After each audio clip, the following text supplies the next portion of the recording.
the body because of worry. He says, but worry is a byproduct of debt. That because people are in debt, they worry. And because they worry, they get sick in the body. So he says, if you're going to get rid of sickness in the body, you got to get rid of worry. And in order to get rid of worry, you got to get rid of debt. Am I preaching up in here? In order for us to live a life free from worry and pain, we got to get rid of debt. Because listen, watch this. No, there's not any marriage that has not endured the crisis of not enough money. In fact, that's one of the areas where marriages struggle. And well, that's one area. Let me bag out of that, because I felt something right in there. Let me go on out there since I'm out there. Not only do you experience problems because of money shortage, but you experience problems because emotional intimacy problems. Come on, talk to me. Since I'm out there, let me go and talk about it. I don't feel like doing nothing sexual or intimate anyway because our bills are due. How we gonna talk about being intimate when we ain't got no money and they talking about cutting off the light?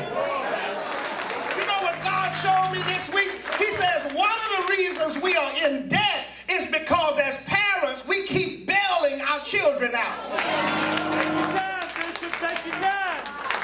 And whenever you get in a habit of having to bail your children out, you operate with less. If you gotta always get them out of jail, if you gotta always pay for them to get out of trouble, if you gotta always pay for their gas and pay for their food, he says you're gonna always be in debt because you gotta learn to teach them how to fish for themselves.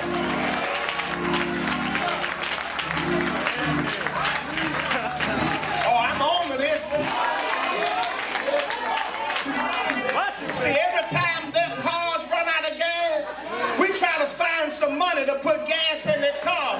God says you got to teach them how to sit. Because if you teach them how to sit, then they're not driving all over town, all willy-nilly. If you don't have gas to put in there, and maybe you do have money, and maybe you do have a car so that they can buy gas, but they won't learn to just stop driving all over town whenever mom and daddy says, I'm not buying you gas this week.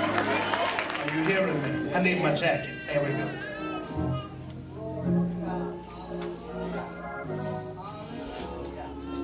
I know you see me every Sunday. I go in my pocket and I give.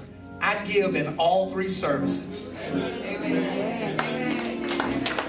All three. If you only attend one service, then you give in one service if you give.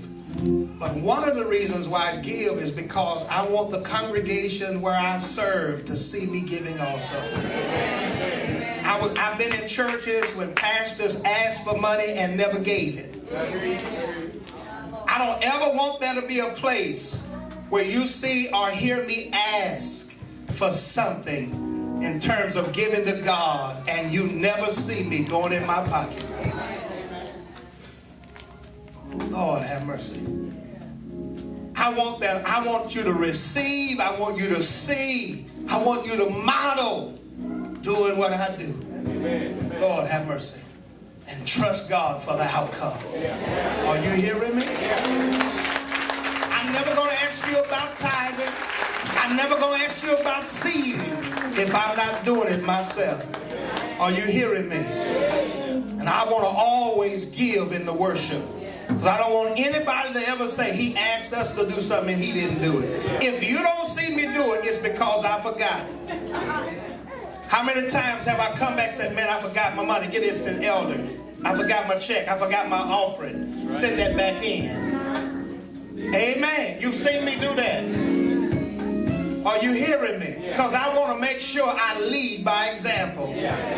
Are you hearing me?